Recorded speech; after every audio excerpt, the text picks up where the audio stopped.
तो देखिए last class में हम लोग एक्सरसाइज 14.2 का सारा क्वेश्चंस कर लिए थे, है ना। रिकॉर्डिंग में कितना गया? आई थिंक 6 तक गया है ना, और रेस्ट क्वेश्चन हम लोग यहाँ पर कर लिए। किसी को डाउट है? कोई डाउट नहीं है, ठीक है। आज हम लोग पढ़ेंगे एक्सरसाइज 14.3। एक्सरसाइज 14.3।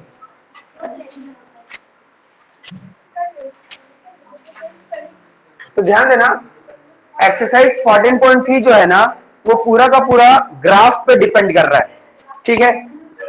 हम लोगों को इसमें ग्राफ के बारे में समझना है, ठीक है। इस चैप्टर में देखा जाए तो बहुत सारे ग्राफ हैं, लेकिन हम लोग को बेसिकली 2 ग्राफ के बारे में पढ़ना है, ठीक है। कौन कौन से ग्राफ है पहले मैं उसके बारे में लिख देता हूं, ठीक है।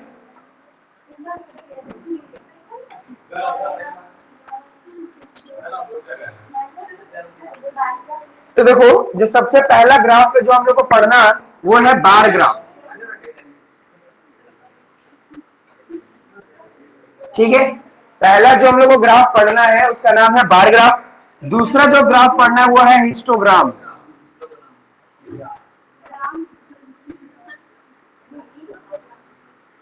ठीक है। और जो तीसरा है वो है फ्रीक्वेंसी पॉलीगॉन।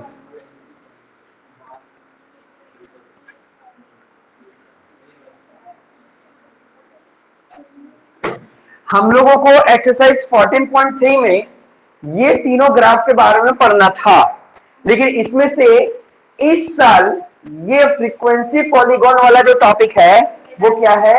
डिलीट, ठीक है। ये नहीं पढ़ना, लेकिन ओवरव्यू दे देता हूं, है ना, कि तीनों ग्राफ कैसे बनता है। तो देखो, जो बार ग्राफ होता है, ध्यान देना, बार ग्राफ के लिए क्या होगा? ऑब्वियस सी बात है, ग्राफ बन रहा है तो एक क्या होगा हमारे पास? एक्स एक्सिस, एक क्या होगा? Y axis. ये तो होगा ही होगा, ठीक है। और बार ग्राफ के लिए हम लोग जनरली, देखो तुम लोग लोअर क्लास में पढ़े हो, कुछ इस तरीके से इसका ग्राफ बनता है,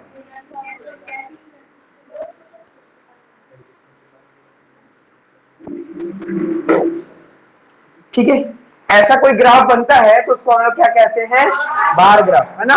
देखो, इसके ये जो छोटे छोटे रंग को बार कहते हैं। जैसे हम लोग मिल्की बार, है ना, चॉकलेट आता है मिल्की बार, उसमें बार रहता है रेक्टेंगुलर शेप का, है ना। ये किटकैट होता है, किटकैट का एक जो टैग होता है जिसको हम लोग तोड़कर खाते हैं, वो भी एक तरह का बार कहलाता है ना। तो ये भी क्या, एक तरह का बार है, इसलिए इसको बार ग्राफ के रूप में कहा जाता है, ठीक है। दूसरा क्या है? हिस्टोग्राम।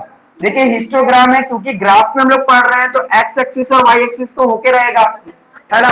लेकिन इसमें क्या होता है कि जैसे मान लो कि हम लोग जो ग्राफ बना रहे हैं वो कुछ इस तरीके से रहेगा,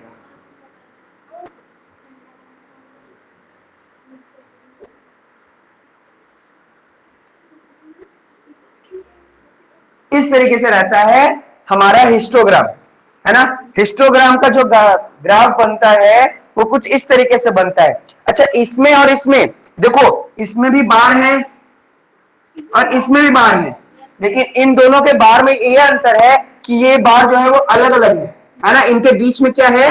डिस्टेंस है, गैप है ना। और इनके बीच में कोई भी डिस्टेंस या कोई भी गैप नहीं है। जनरली समझने के लिए मैं क्या यूज करता हूं कि ये गर्मी के मौसम वाला है, सारे ग्राफ दूर दूर बैठना चाहते हैं, है ना। और ये सर्दियों के मौसम वाला है, ठंडा वाला, क्योंकि सब चिपक के बैठना पसंद करते हैं गर्मी के लिए, ठीक है। हाँ, और जो फ्रीक्वेंसी पॉलीगॉन है, तो देखो उसमें क्या होता है, उसमें कुछ ऐसा हम लोग बनाते हैं। तो ये क्या है? इससे मिलेगा ये,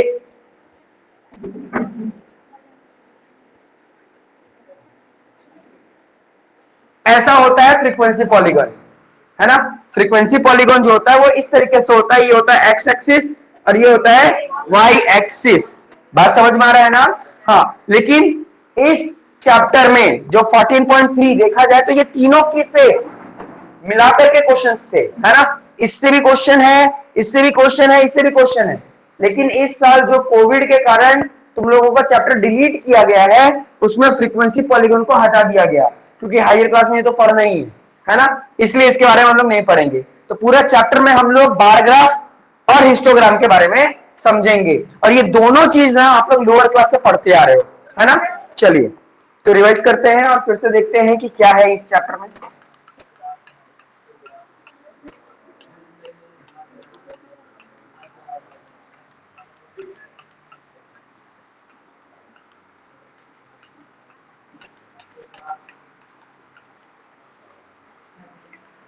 तो देखिए क्वेश्चन नंबर 1 को पढ़ेंगे तो आपको समझ में आएगा इसमें क्या बनाना है। ठीक है, तो देखिए सबसे पहले 1 में क्या लिखा हुआ है, a survey conducted by an organization for the causes of illness and death among the women between the age 15 to 44 years world wide. क्या हुआ, पूरे दुनिया में, है ना, क्या किया गया, सर्वे किया गया, पता लगाया गया। क्या पता लगाया गया कि महिलाएं का डेथ, जो महिलाएं होती हैं उनका डेथ होने का मेन कारण क्या क्या है ना। उस सर्वे में हम लोगों ने डेटा को कलेक्ट किया। ठीक है, डेटा को क्या किया है, हम लोगों ने कलेक्ट किया है एक टेबुलर फॉर्म में, और उसमें क्या पता चलता है, और जो महिलाओं के लिए गया है वो कहां से कहां तक एज की है, 15 से लेकर 44 ईयर्स की महिलाएं को लिया गया है। और देखा गया है कि जनरली उनकी जो मृत्यु होती है या वो बीमार पड़ते हैं तो उनको कौन सी तरह की बीमारी होती है ना। फिर क्या बोल रहा है, फाउंड द फॉलोइंग फिगर्स दिया हुआ है, नीचे बोल रहा है ना कि आप इसको रिप्रेजेंट कीजिए ग्राफिकली, ग्राफ में। तो बेसिकली हम लोग कौन सा ग्राफ बनाएंगे, इसमें बार ग्राफ बनाएंगे। एक बात क्या करते हैं, जब कोई भी बताएगा कि हिस्टोग्राम बनाना है, कौन सा ग्राफ बनाना है, तो आपको बाय डिफॉल्ट क्या बनाना होता है, बार ग्राफ। ठीक है, अगर कुछ नहीं बोला है इसका मतलब आपको बनाना है बार ग्राफ। अगर उसको स्पेशली फ्रीक्वेंसी पॉलीगॉन बनाना हो या हिस्टोग्राम बनाना हो, वो बाकायदा बताएगा कि आपको हिस्टोग्राम बनाना है। अगर सिर्फ ग्राफ बोला है तो आप बोलोगे सर ग्राफ तो 3 तरह का है, यहां देखो क्या बोला है, सिर्फ ग्राफिकली, तो सर कौन सा ग्राफ बनाए, तो बाय डिफॉल्ट बार ग्राफ। बात समझ में आ गया, तो हमको बार ग्राफ बनाना है। अब देखो सिचुएशन क्या दिया हुआ है, तो जो सबसे पहला केस देखा गया जिसमें महिलाएं का डेथ होता है या मरती हैं, उसका मेन कारण क्या है, रिप्रोडक्टिव हेल्थ कंडीशन, है ना। बहुत सारा रिप्रोडक्टिव हेल्थ के कारण महिलाओं का डेथ हो जाता है, क्योंकि उन लोग अच्छे तरीके से पढ़ ही नहीं पाती, समझ ही नहीं पाती हैं कि आखिर किस तरीके से अपने शरीर को ध्यान में रखना होगा। इसलिए सीबीएसई क्या किया गया है कि क्लास 8 से ही रिप्रोडक्शन चैप्टर डालता है ना, क्योंकि बहुत सारे लोग इस चैप्टर को पढ़ने से शर्माते हैं या समझना नहीं चाहते या दूर भागते हैं, नहीं बताया जा सकता। लेकिन ये सिर्फ हमारे अभिन्न अंग हैं, ये सब हमारे चैप्टर, हमारे आसपास का बात है जो कि आपको सीखना समझना जरूरी होता है। बात समझ में आया। इंडिया में कुछ इस चीज को ना बहुत ही हीन भावना से देखा जाता है।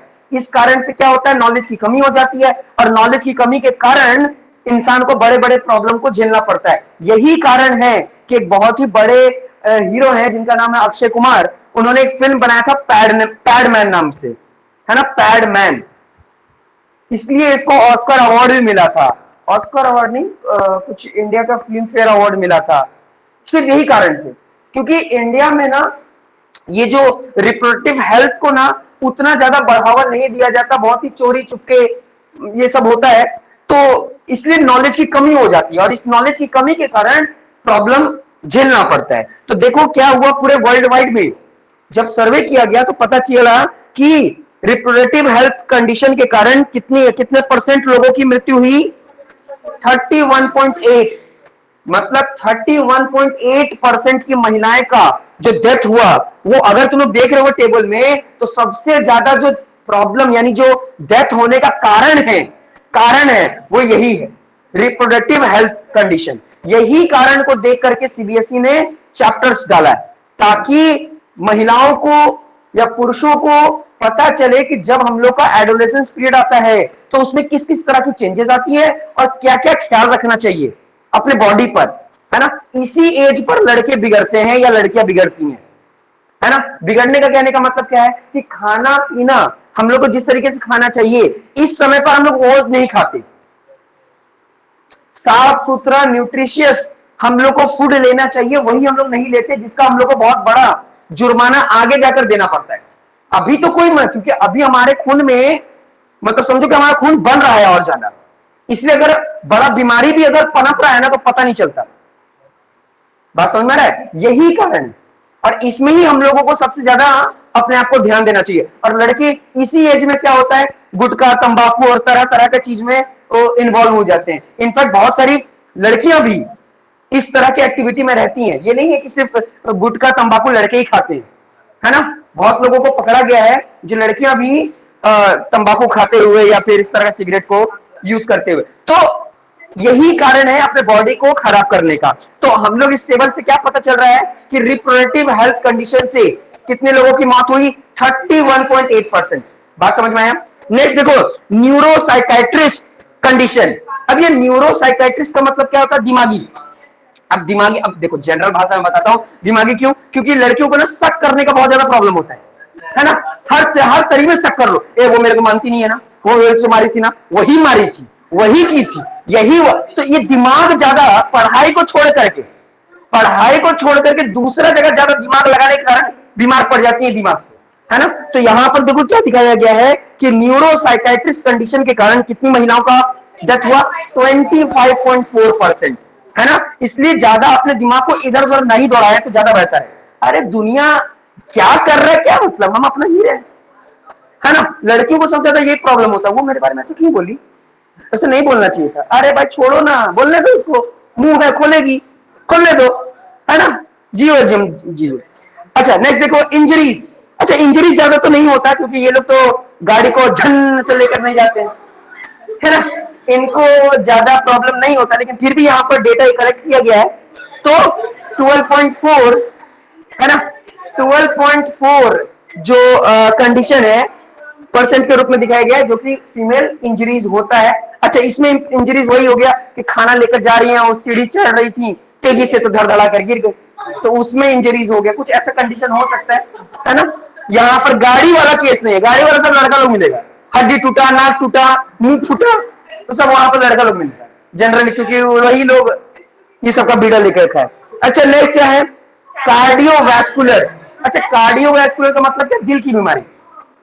तो इससे ये पता चलता है कि लड़कियों को दिल की बीमारी नहीं होती, है ना। ज्यादातर दिल की बीमारी नहीं होती। अगर आप कोलेस्ट्रॉल वाला चीज खाओगे, तेली ऑयली वाला चीज ज्यादा खाओगे तो प्रॉब्लम हो जाएगा। कौन बोल दिया था तुमको? मत बोलना, नहीं तो वही पत्थर निकाल के मारेगी तुमको, समझ में आया? तो देखो कार्डियोवैस्कुलर कंडीशन के कारण यानी दिल की बीमारी के कारण कितने लोगों की मौत हुई है? 4.3, मतलब जो कि बहुत कम दिख रहा है। अच्छा उससे कम और भी है, रेस्पिरेटरी कंडीशन। रेस्पिरेटरी मतलब सांस लेने में प्रॉब्लम, है ना, सांस लेने देंगे नहीं सांस को, है ना। तो कहने का मतलब यही है कि रेस्पिरेटरी कंडीशन के कारण 4.1% की जो महिलाएं होती हैं वो उनका डेथ हुआ है। लास्ट है अदर कॉजेज। अदर कॉजेज मतलब जो मेन कॉजेज नहीं है, और भी छोटा मोटा, है ना, कि हो सकता है कि क्या बोलते हैं, बेलना से मारते मारते खुद ही को चोट लग गया, है ना, तो ये सब भी कंडीशन हो सकता है।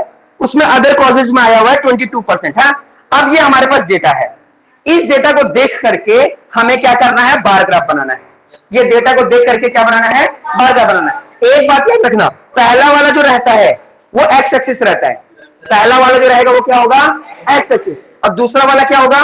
Y axis. ऑब्वियस सी बात है, एबीसीडी पढ़ते हैं तो पहले एक्स आता है और उसके बाद वाई आता है, ठीक है। तो पहले एक्स को यूज करेंगे हम लोग और फिर सेकंड को वाई यूज करेंगे, ठीक है। तो पहले मैं बना देता हूं एक्स एक्सिस और वाई एक्सिस। देखिए तो एक्स एक्सिस और वाई एक्सिस के लिए देखिए क्या करेंगे, ये हमारा ओरिजिन हो गया, ये हमारा एक्स एक्सिस, है ना,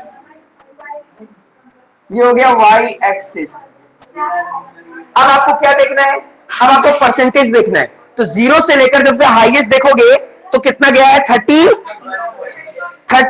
अब आपको कुछ ऐसा देखना है कि आपका जो ग्राफ है ना वो सब पे बैठ भी जाए अच्छे से। देखो कोई है 31, कोई है 25, कोई है 12 है, कोई 4 है, यानी अगर 4 का डिफरेंस लेते हैं तो देखने में थोड़ा ठीक लगेगा, है ना, आ जाएगा अच्छे से।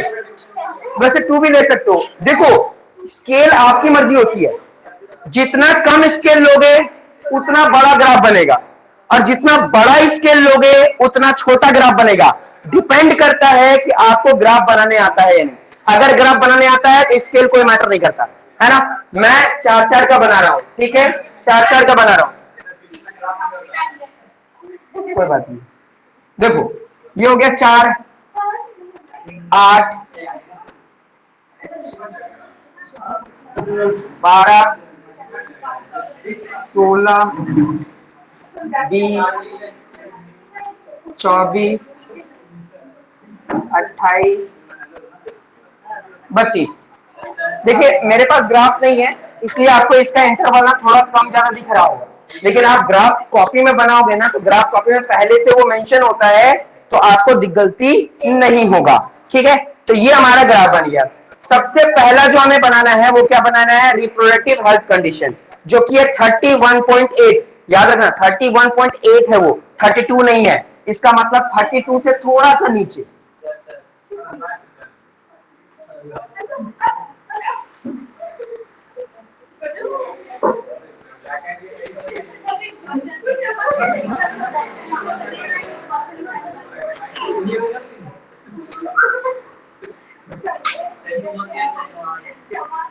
ये हो गया, बात समझ में आया। जब आप ग्राफ बनाओगे तो आपको पता चल जाएगा कि 31 और 8 कितना आ रहा है।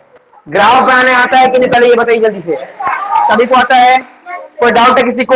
नहीं। तो यहां पर आप क्या लिख देंगे, रिप्रोडक्टिव हेल्थ कंडीशन। अगर यहां लिख सकते हो यहां लिख लो, जगह है तो यहां लिख लो, आपकी मर्जी है। ठीक है, फिर क्या है, न्यूरोसाइकेट्रिस्ट है ना, न्यूरोसाइकेट्रिस्ट कंडीशन कितना है ये, 25.4। तो देखिए ये 24 है, ध्यान दो कैसे पता करते हैं।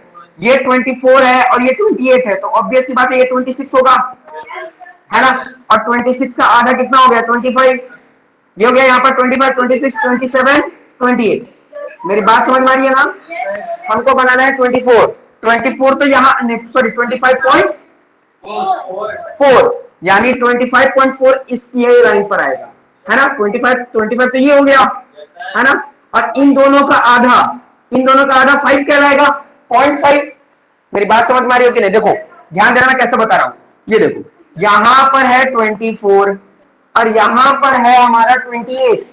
मेरी बात को समझोगे तो सारा समझ में आ जाएगा। ठीक है, इन दोनों का आधा करेंगे। देखो पहले इन दोनों के बीच की दूरी कितनी है, 4, है ना। इन दोनों के बीच की दूरी कितनी है, 4। अगर मैं बीच बना दूं तो ऑब्वियस सी बात है ये 26 होगा, है ना। तो ये क्या होगा, 25 और ये कितना होगा, 27। ठीक है, ये तो हो गया। हमको 25 तो जाना था, लेकिन हमको जाना है 25.4 जाना है। तो अब सोचो यहां से लेकर यहां तक, यहां से लेकर यहां तक अगर देखा जाए तो कितना स्केल आएगा, 10 आएगा, 10 आएगा। तो इसके बीच में अगर आएंगे तो ये 5 होगा, बीच में आएंगे तो क्या आएगा, 5 होगा।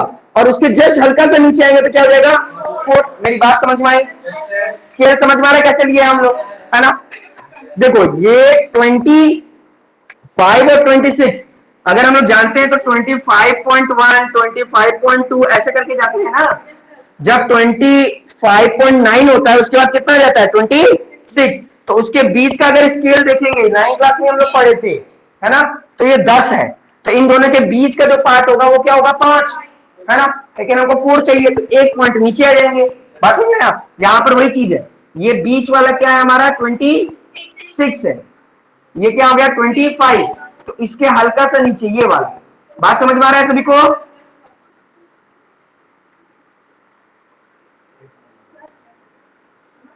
ये हो गया, ये हो गया न्यूरो साइकेट्रिस्ट कंडीशन।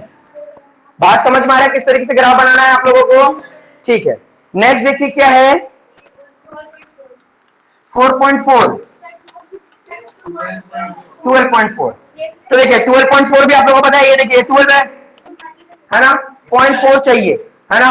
तो पहले इनका, इन दोनों के बीच में देखो, यहां पर अगर देखा जाए तो कितना होगा, वो 14 होगा, ये कितना होगा, 13 होगा।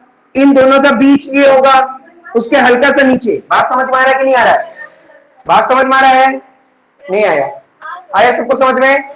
डाउट है? देखो यहां से लेकर 12 ये है 16, इनके बीच का जो पार्ट देखा जाएगा ये वाला, ये होगा 14, और इन दोनों के बीच का ये होगा 13। जब ये हो गया 13, तो इन दोनों के बीच का जो पॉइंट होगा वो क्या होगा, 12.5। ये हो गया 12.5, हमको थोड़ा नीचे चाहिए था। ठीक है, ये हमारा क्या है, कार्डियोवैस्कुलर इंजरी। अच्छा ये इंजरीज है, बात समझ में आ गया। नेक्स्ट क्या है, 4.3। तो देखिए 4 है, वैसे ही करेंगे हम लोग, है ना। इन दोनों के बीच का ये जो होगा ये 6 होगा, है ना। इन दोनों के बीच का ये क्या होगा, 5 होगा। और इन दोनों के बीच का ये वाला 4.5 होगा, हम लोग को 4.3 चाहिए, यानी यहाँ पर ये क्या है? हाँ, कार्डियोवैस्कुलर कंडीशन।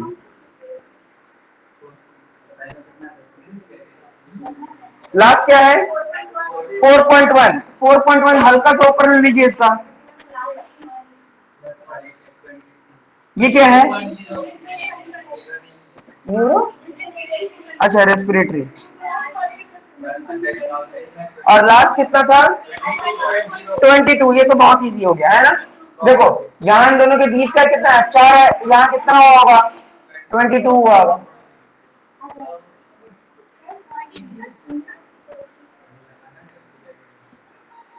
ठीक है, लास्ट वाला क्या था? अदर। ठीक है, देखिए इस तरीके से ग्राफ तो बन गया, लेकिन अगर देखा जाए तो पूरा मार्क्स नहीं मिलेगा। क्यों नहीं मिलेगा? क्योंकि हम लोग को यहाँ पर लिखना होगा कॉजेज। ठीक है, और यहां लिखना होगा फीमेल फर्टिलिटी रेट, और वो भी किस में दिया हुआ है? परसेंट में दिया हुआ है ना। अच्छा देखो, अभी भी मैं कुछ भूल रहा हूं क्या? हाँ वेरी गुड। स्केल, स्केल क्या होगा हमारा? 1 स्केल इक्वल टू 4 यूनिट। क्यों 4 यूनिट? क्योंकि 4 का डिफरेंस नहीं है। अब जाकर ये आंसर पूरा कंप्लीट होगा, है ना। लेकिन ध्यान देना, आप जब बनाओगे तो स्केल से बनाओगे, स्ट्रेट बनाओगे, ठीक है, नेमिंग सही से करोगे तो आपको पूरा मार्क्स मिल जाएगा। ठीक है, आपको सीखना है, क्योंकि कोरोना का जो समय है वो हमेशा नहीं चलेगा। ठीक है, बात अलग है मैथ में एमसीक्यू में आएगा ये सारी चीजें, लेकिन 10th क्लास में तो सीखना पड़ेगा ना। ठीक है, जल्दी से देख लीजिए, क्या डाउट है तुरंत पूछिए। इसमें ऐसे ग्राफ बना देगा, अब पूछेगा बताइए सबसे कम फर्टिलिटी रेट किसमें है। ठीक है, या पूछेगा, ऐसा पूछेगा कि 12 से कम फर्टिलिटी रेट किसका किसका है। 12 से कम, तो 12 से कम ये है, 12 से कम ये है, और कोई नहीं है, क्योंकि ये 12 से ज्यादा है। हाँ समझ में आया, 12 से कम पूछा है, बात समझ में आ रहा। अच्छा ऐसे ही पूछ सकता है कि बताइए कि 32 से कम कौन कौन सा है। 32 से कम तब तो सारा है, 32 से कम सारा, इस तरीके से क्वेश्चन पूछा जाता है। हाँ, या ऐसे पूछ सकता है और कि इसको अरेंज करना होगा असेंडिंग ऑर्डर में। अब बहुत सारे बच्चों को असेंडिंग ऑर्डर नहीं पता होगा। असेंडिंग ऑर्डर का मतलब होता है छोटा से, तो सबसे छोटा ये है, उससे बड़ा ये है, उससे बड़ा ये है, उससे बड़ा ये है, उससे बड़ा ये, सबसे बड़ा ये। या डिसेंडिंग ऑर्डर भी किया जा सकता है। बात समझ में आ गया? तो देखिए पूरा क्वेश्चन अब ऐसे ही बनेगा। अब आपको बनाने तो देगा नहीं, नहीं देगा, वो दे दिया गया तुम्हारे स्कूल में वो दूसरी बात है। हम लोग नवंबर दिसंबर की बात कर रहे हैं, सीबीएसई की बात कर रहे हैं। स्कूल में अपना राज्य चल रहा है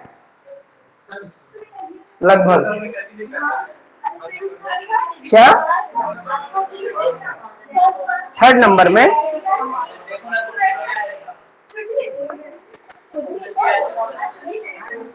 पूछ रहा है, देखिए अच्छा पूछ रहा है कि बताइए इसमें मरने का जो प्रॉब्लम आ रहा है वो क्यों आ रहा है। जो लोग मर रहे हैं तो ऐसा क्यों मर रहे हैं? तो लैक ऑफ एजुकेशन है ना, या लैक ऑफ मेडिकल कंडीशन है ना, उनके आसपास में मतलब हॉस्पिटल्स नहीं है, उनको नॉलेज नहीं है।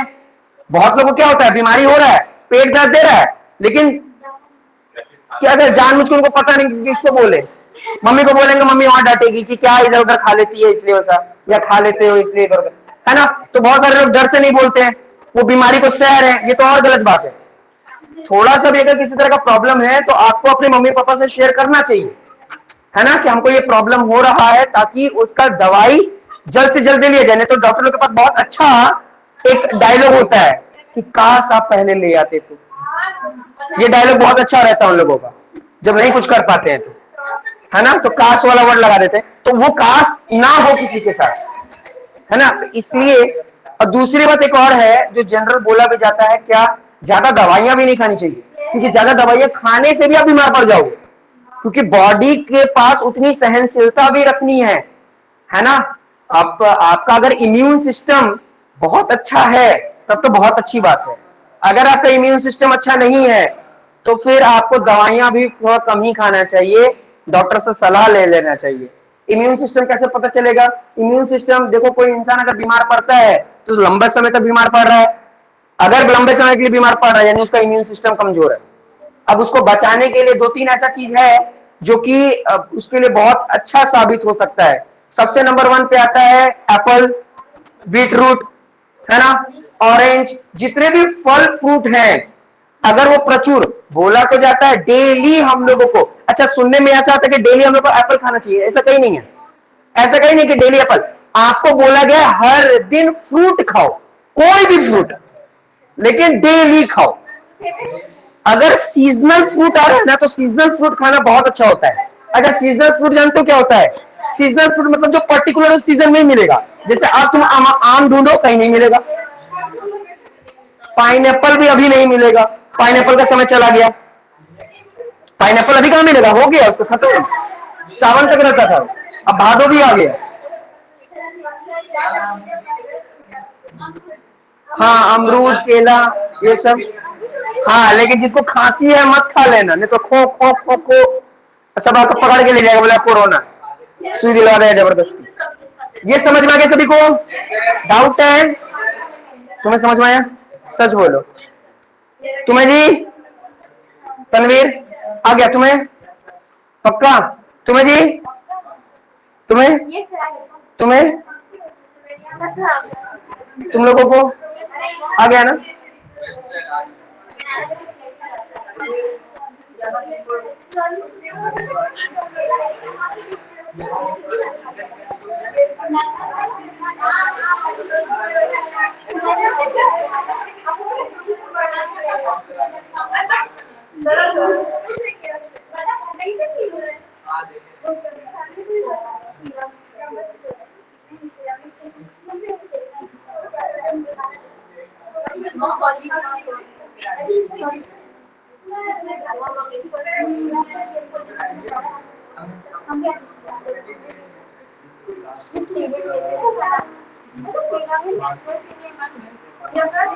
तो आप लोग बताइए, आप लोग को बार ग्राफ समझ में आया कि नहीं आया?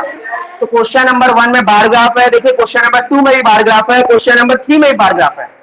ठीक है, यानी बार ग्राफ बोल दिया, आपको समझ में आ गया, आपके पास टेबल दिया गया है।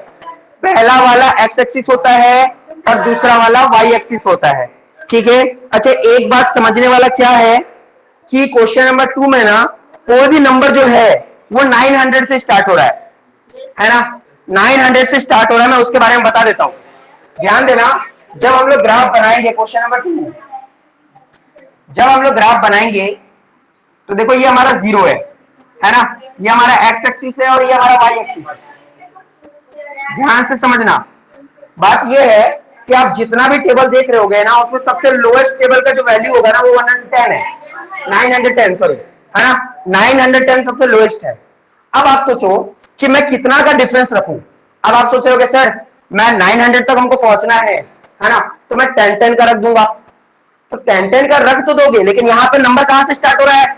0 से। तो ये जो पहला बनेगा ना वो 10 बनेगा, फिर दूसरा वाला 20, तीसरा वाला 30। सोचो कि पहले ऐसे लेकर जाना होगा 100, फिर चले जाना होगा 200, 300, 400, 500, 600, 700, 900, तब जाकर आपका वैल्यू आएगा। बात समझ में आया?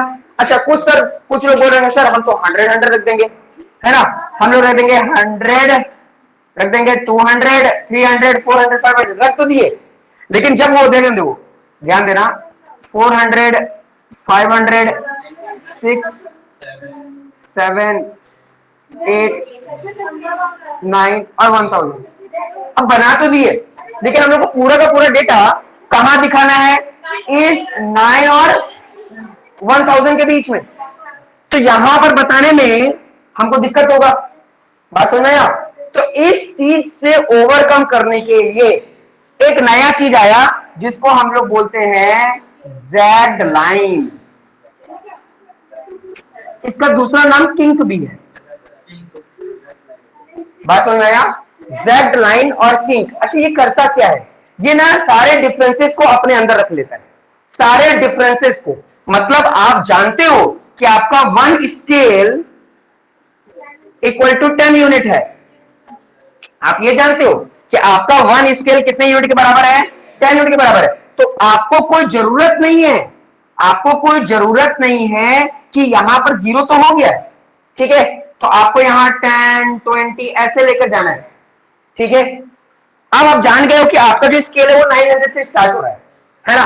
तो 10 का डिफरेंस ले रहा हो ना, तो यहीं पर 910 920 ऐसा कर दो। अब कर तो दोगे 930 940 950 960 970 980 990 और 1000 कर तो दिए। लेकिन ध्यान देना, हम लोगों ने स्केल कितना का लिया था? 10 का। जीरो से स्टार्ट किया, तो जीरो से लेकर जो 900 तक का वैल्यू है वो कहां चला गया? वो चला जाएगा जेड लाइन और लिंकिंग में। अब ये कहां जाएगा? देखो, उसके लिए क्या करना होगा, यहां से ऐसे लाइन हटाना होगा और यहां पर इस तरीके से लाइन बनाना होगा। ऐसा ऐसा ऐसा बनाओ या फिर ऐसा बनाओ। अगर यहां बना रहे हो तो ऐसा बनेगा, ये हॉरिजेंटल के लिए होता है, ठीक है, और ऐसा बना रहे हो तो ये होगा वर्टिकल के लिए।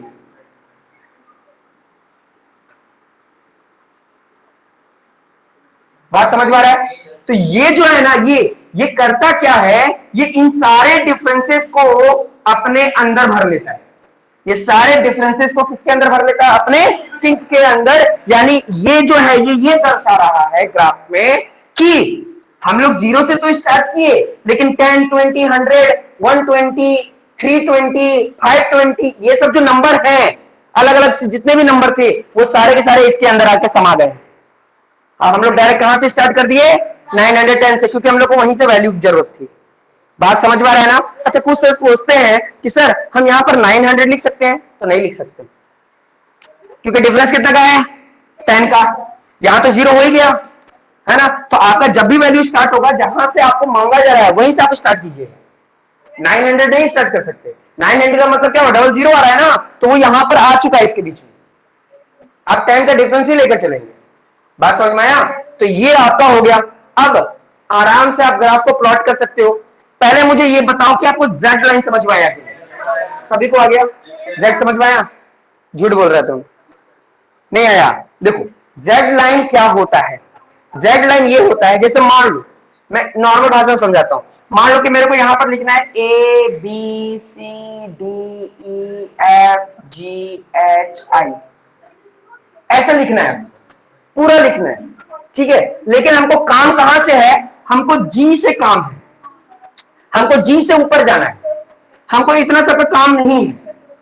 बात समझ में रहा है? इतना सबका काम नहीं है, तो इतना सबका काम नहीं है तो इतना लिखना बेफालतू हो गया मेरे लिए, है ना। तो इतना सारे के लिए हम क्या कर देंगे? जेड लाइन बना देंगे, इतना बना देंगे वहां पर। जैसे जेड लाइन बना देंगे ना, तब यहां से डायरेक्ट GHIJ K हम स्टार्ट कर सकते हैं। बात समझ में आया? अब तुम बोलोगे कि इसके नीचे में जो एबीसीडी है वो कहां चला गया? तो एबीसीडी इसके अंदर आ गया। नहीं समझ में आया? आया समझ में? तो देखो, अगर तुम क्वेश्चन में देख रहोगे तो पूरा क्वेश्चन जो है वो 900 से स्टार्ट हो रहा है और सब में डिफरेंस 10 का दिख रहा है। 10 का स्केल लेंगे तो सब काम हो जाएगा, है ना। तो जब जीरो से स्टार्ट किए हैं तो 10 20 30 40 50 60 70 80 90 100 110 120 130 इतना सारा बनाना पड़ जाता, पेज भर जाता मेरा। इसलिए वहां पर जेड लाइन या किंक आ गया, ये इस तरीके से, है ना। और ये कितना यूज करना है? सिर्फ एक बॉक्स। जो हमारा ग्राफ होता है ना, ग्राफ पर सिर्फ एक ही बॉक्स में इसको यूज करना है, एक बॉक्स को यूटिलाइज करना है बस। ऐसा नहीं है कि 4 बॉक्स इसी पर बना दिए, तो 4 बॉक्स आप ऐसे बर्बाद हो गया। ये क्यों यूज हो रहा है? ये इसलिए यूज हो रहा है कि आपका ग्राफ बर्बाद ना हो, उतना आपको लिखना ना पड़े। मेरी बात समझ में आ रही है कि नहीं आ रही है ना। तो question number 1, question number 2, question number 3, ये तीनों बार ग्राफ था। बोलो समझ में आया कि नहीं? जल्दी से ऑब्जर्व करो, क्या डाउट है तुरंत पूछ लो।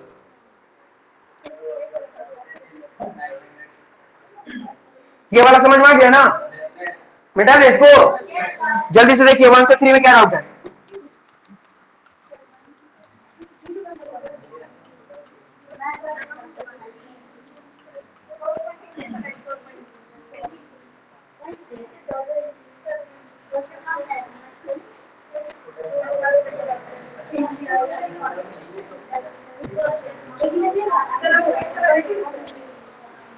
साइंस वाला क्वेश्चन हम देख नहीं पाए, लेकिन हम देख लेंगे, टेंशन मत, कॉपी चेक होने से पहले हम सब पहले अच्छे से स्टडी करेंगे कि क्या है, उसके बाद ही चेक करेंगे, ठीक है। और बेनिफिट होगा यानी डाउट होगा, बेनिफिट ऑफ डाउट स्टूडेंट को मिलेगा, सिंपल सी बात है। अगर कॉपी चेक करने मुझे मिला तो पहले बता रहे हैं, क्योंकि हम लोग जिस तरीके से सोच रहे हैं ना उस तरीके से हो नहीं रहा। कौन क्या कर रहा है, कौन क्या फैला रहा है स्कूल में नहीं बताया जा सकता, किस तरीके से फैलाया जा रहा है बात अलग है। मेरा नाम तो आया नहीं क्योंकि हम इस तरह के एक्टिविटी में रहते ही नहीं है जानबूझ के, क्योंकि हमको सतर्क और रहना है, क्योंकि हम जानते हैं, क्योंकि जो ना चाह करके भी ना बहुत सारे लोग मेरे पे नजर लगा के रखे हैं, क्योंकि बच्चे यहां पर आते हैं, है ना, मतलब हर तरीके से कुछ लोग हैं जो कोशिश कर रहे हैं ये पता लगाने के लिए कि मुश्ताक सर जरूर बताए होंगे। तो तुम लोग तो ये बोल ही नहीं सकते क्योंकि हम एक क्वेश्चन तो बताते ही नहीं,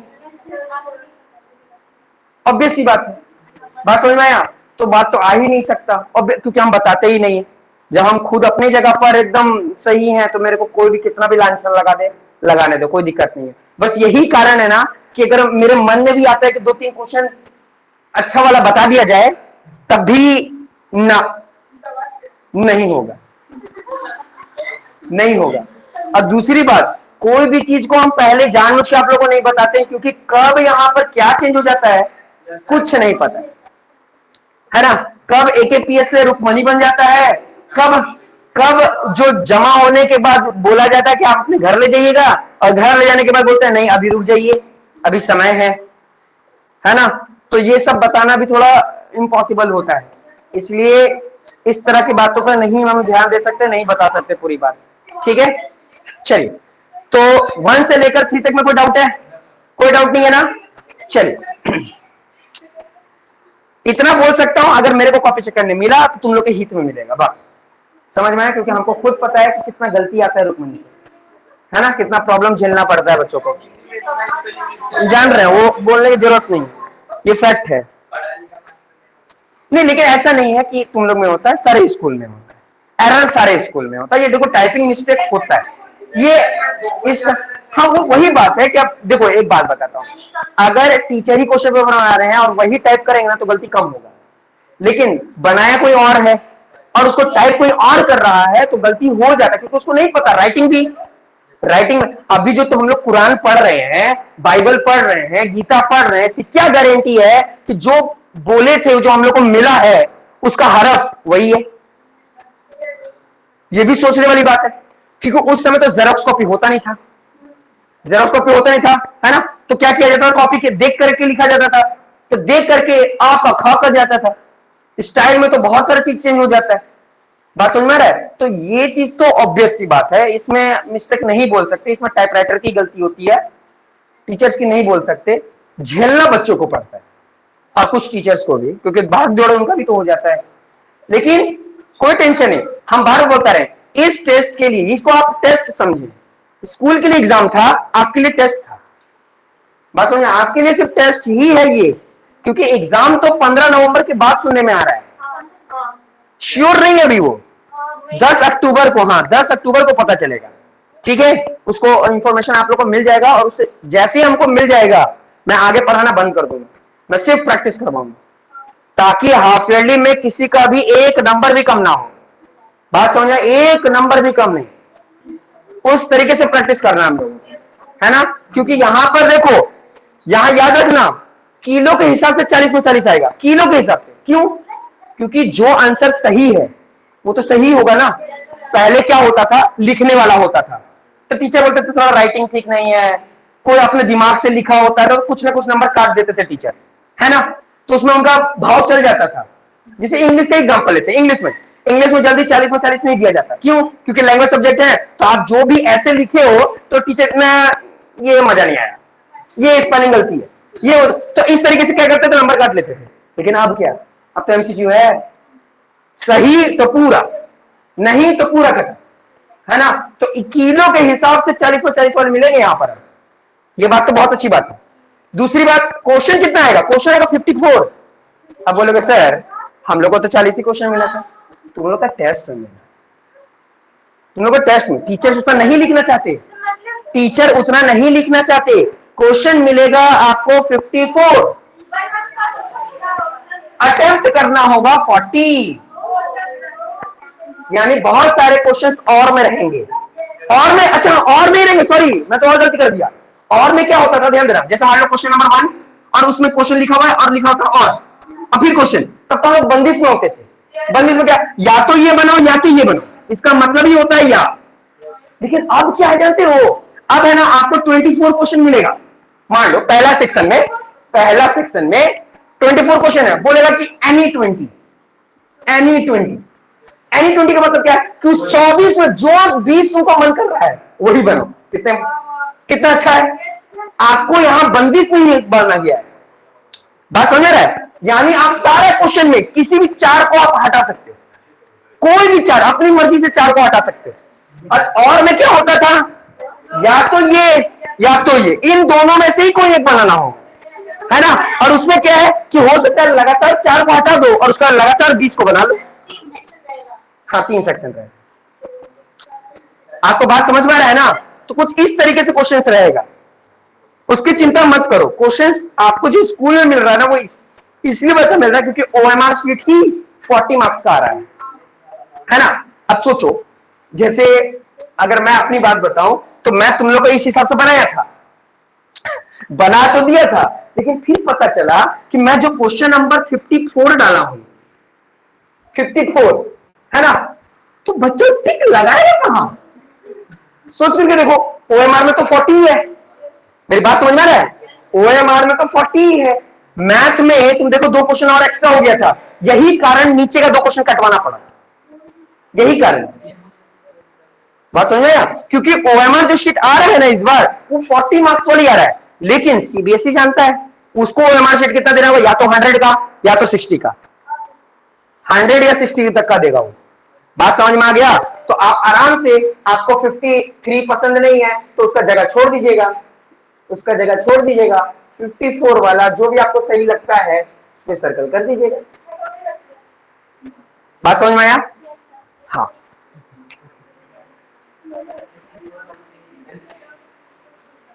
सब क्वेश्चन सब बुक में अलग अलग है, आप लोग टेंशन मत लीजिए, आप लोगों को मैं पहले प्रैक्टिस करवा दूंगा। बस मेरा चैप्टर कंप्लीट है ना। अच्छा हम आगे करवा दे रहे हैं ताकि, हाँ तुम लोग टेंशन इतनी बात मत, तुम लोग बस इस बात का टेंशन लो कि जो मैं पढ़ाया हूं वो तुम्हारे दिमाग में है या नहीं, बस तुम लोग इसी चीज का चिंता लो। उसके अलावा क्वेश्चन पेपर कैसा आएगा, पैटर्न कैसा होगा, हम कैसे एग्जाम देंगे, उसका चिंता नहीं बिल्कुल, वो मेरे लिए, मेरे अंडर में। बात समझ में आया, कैसे भी तुम लोगों को करवाया जाएगा, ठीक है। ज्यादा से ज्यादा क्वेश्चन प्रैक्टिस करना है बस। चलिए 1 2 3 में कोई डाउट है नहीं, चलिए 4 बात है। तो देखिए question number 1, question number 2, question number 3, ये तीनों का तीनों बायोग्राफ था। 1 2 बता दिया, 3 आपके लिए वर्क के लिए, ठीक है, घर के। अब मैं क्वेश्चन नंबर 4 बताऊंगा। तो क्वेश्चन नंबर 4 में अगर आप देख रहे होगे तो वहां पर हिस्टोग्राम दिया हुआ है ना। तो चलिए हिस्टोग्राम देख लेते हैं कैसे बनता है। अच्छा एक बात याद रखना, हिस्टोग्राम के लिए क्या याद रखना है, हिस्टोग्राम देखो यहां पर नीचे लिखा है साफ साफ कि आपका जो हिस्टोग्राम होगा वो कंटिन्यूअस होना चाहिए, पहले कंटिन्यूअस करना है। अगर आप टेबल देख रहे होगे तो आपका टेबल जो है वो कितना, देखिए 118, 126 और 127 से 135, 136 से 144, 145 टू 153, 154 टू 162 और 163 टू 171 और 172 टू 180। देखिए सबसे पहला काम क्या है हिस्टोग्राम में, एक बात याद रखिएगा कि आपका जो क्लास इंटरवल होता है, क्लास इंटरवल वो कंटिन्यूअस होना चाहिए। क्लास इंटरवल जो होता है, क्लास इंटरवल, क्योंकि क्लास इंटरवल में लोअर लिमिट भी होते हैं और अपर लिमिट भी है ना, इसको ग्रुप डेटा भी कहते हैं, ठीक है। तो ये जो क्लास इंटरवल होता है, कभी भी हिस्टोग्राम बनाना है तो आपको क्या करना होगा, इसको कंटिन्यूअस करना होगा, है ना। जहां से स्टार्ट हुआ जहां खत्म हुआ, फिर जहां से खत्म हुआ वहीं से स्टार्ट होना चाहिए। तो यहां पर देखो 26 पे खत्म हुआ, स्टार्ट कहां पर हुआ है 27 पे, जबकि यहां पर कितना होना चाहिए था 26, है ना। तो पहले इसको कंटिन्यूअस बनाना होगा। तो कंटिन्यूअस बनाना बहुत इजी है।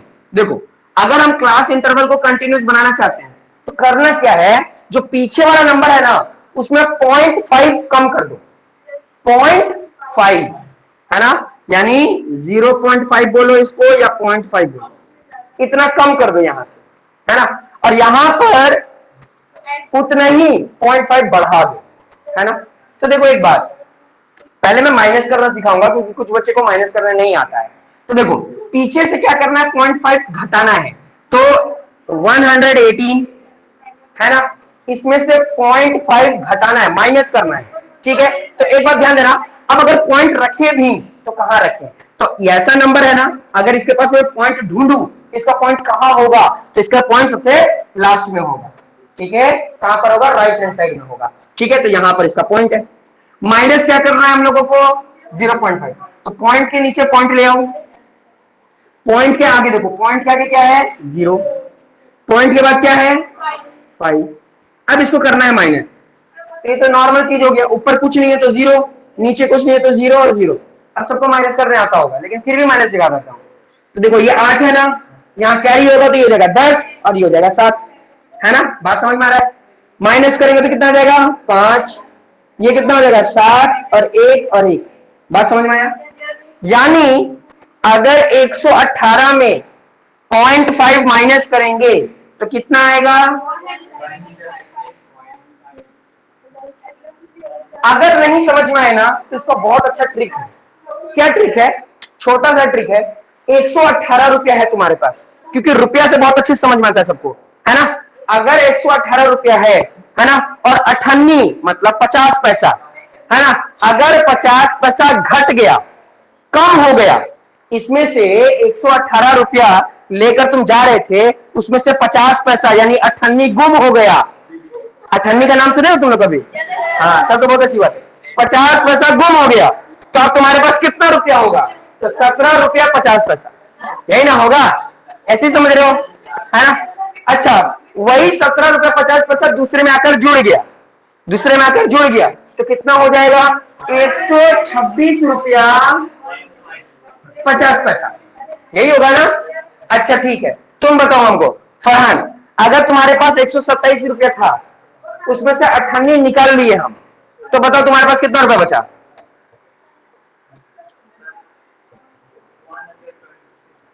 हाँ वेरी गुड, यानी तुम्हारे पास कितना बचेगा, 126.5, और वही 50 पैसा यानी 0.5 हम कहां कर दिए, अपर लिमिट में ऐड कर दिए, तो कितना हो जाएगा 135.5। बात समझ में आ रहा है। आलिया तुम बताओ, 136 में अगर 0.5 माइनस कर देंगे तो क्या बचेगा, हाँ वेरी गुड, 135.5, और उसी में हम क्या कर रहे हैं, ऐड कर दे रहे हैं, तो इसमें ऐड करेंगे तो कितना हो जाएगा, ऐड करने में तो कोई दिक्कत नहीं हो रहा है, बस 0.5 लगा देना है ना। और पीछे में क्या करना है, अच्छा पीछे वाला नहीं भी समझ में आ रहा है कोई दिक्कत नहीं है। देखो यहाँ है, यही यहाँ पे लिख रहे हैं, यही यहाँ पे लिखना है। अब इसी का यहाँ पे लिख दोगे 144.5, तो ये देखो इसका कम ही हो जाएगा, और सेकंड वाले में तो ऐड ही करना है ना। और यही वाला फिर यहाँ कॉपी कर देना है, तो मतलब अब माइनस भी करने की जरूरत नहीं है। बात समझ में, माइनस भी करने की जरूरत नहीं है। यहाँ पर कितना आ जाएगा, ये वाला था ना, ठीक है, 162.5, यही वाला कॉपी कर दो।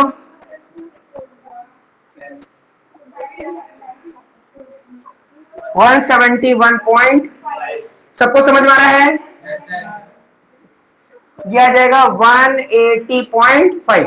तो देखिए इस तरीके से पहले वाला जो हमारे पास क्लास इंटरवल था वो कंटिन्यूअस नहीं था, लेकिन अब हम लोग क्या कर दिए, कंटिन्यूअस। कंटिन्यूअस का मतलब क्या होता है, जहां पे खत्म हुआ फिर से वहीं से चालू होना, जहां खत्म हुआ फिर से चालू होना, जहां खत्म हुआ, इसी को बोलते हैं कंटिन्यूअस, चलता है। बात समझ में आ रहा है, इसी को क्या बोलते हैं हम लोग, कंटिन्यूअस। तो ये हमारा तो क्लास इंटरवल हो गया। अच्छा, इसका जो फ्रीक्वेंसी है जरा बता दो, फ्रीक्वेंसी क्या क्या था, 3, 5,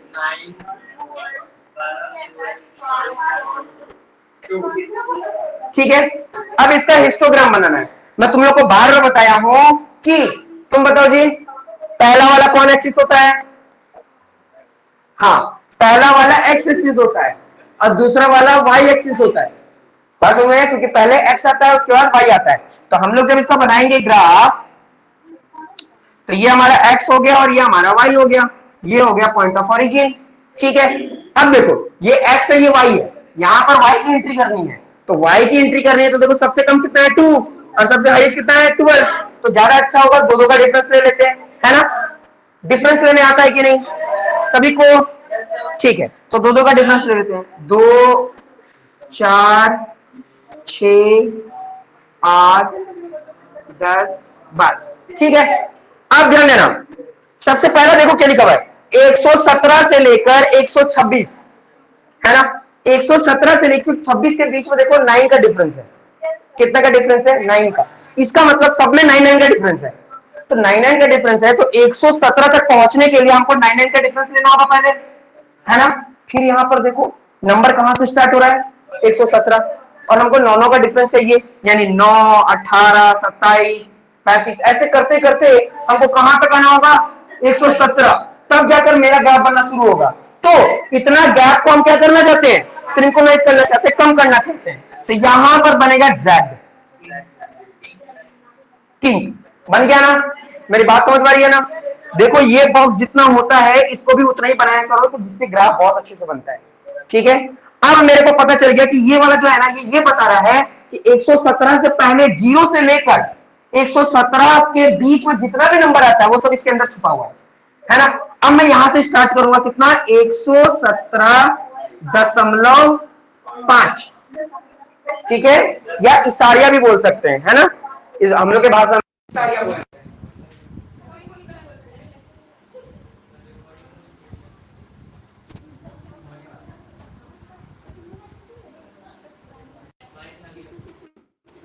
समझ में आया?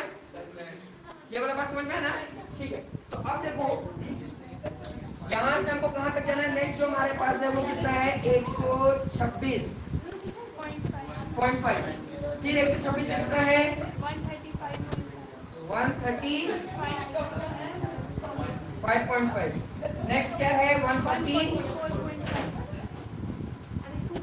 देखो सब लगातार है, ऐसा नहीं कि डबल डबल बार लिख देना।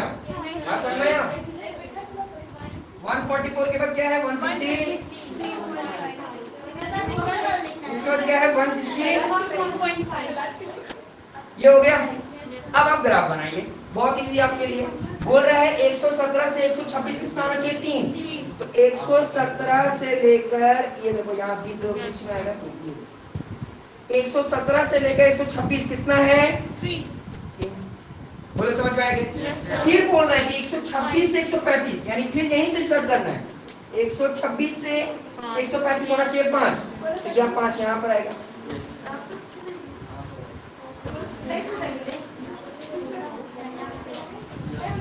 बात समझ में आ रहा है कि नहीं आ रहा? फिर क्या बोल रहा है? 135 से 144 कितना चाहिए? 9। 135 से 144 होना चाहिए 9।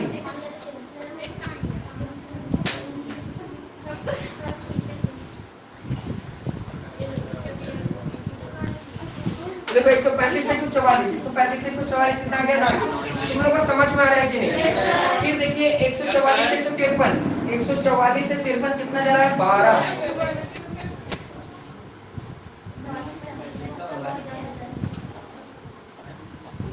हो गया, समझ लेना, ठीक है। फिर 153 से 62 कितना है? 5, है ना। फिर क्या हो जाएगा? 4।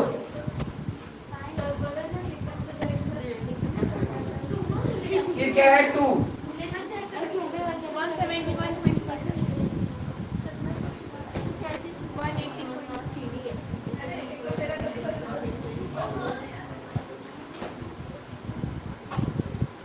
समझ में आया?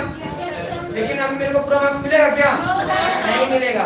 मुझे अभी y एक्सिस का नेमिंग करना है, लेवल करना है, और x एक्सिस का लेवल करना है, स्केल लिखना है। बात समझ में आ रहा है? इस तरीके से ये जो बना, ये कौन सा ग्राफ है? हिस्टोग्राम। सब ये सटा हुआ है। तो ध्यान देना, हिस्टोग्राम में सबसे पहला चीज क्या है कि कंटिन्यूअस करना होता है। क्या करना होता है? कंटिन्यूअस। और दूसरी बात हम लोग को देखना होता है कि दोनों का क्लास साइज क्या होना चाहिए? सेम होना चाहिए, ठीक है। कल लास्ट क्लास होगा, इसको हम लोग चैप्टर कंप्लीट कर देंगे, ठीक है। आज का क्लास इतना ही है, मिलते हैं नेक्स्ट क्लास में और आगे की पढ़ाई करते हैं। कल फ्राइडे है और कल क्लास 3 बजे होगा, छुट्टी नहीं होगी। हाँ, वालेकुम सलाम, वालेकुम सलाम, वालेकुम सलाम।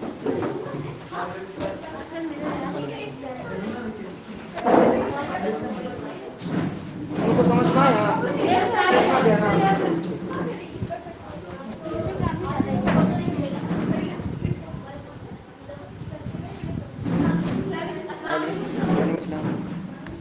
ये देखो छाता छोड़ रही हो, कौन है ये? हाँ, ध्यान दे। और देखो कोई छाता नहीं ना छोड़ रहा है।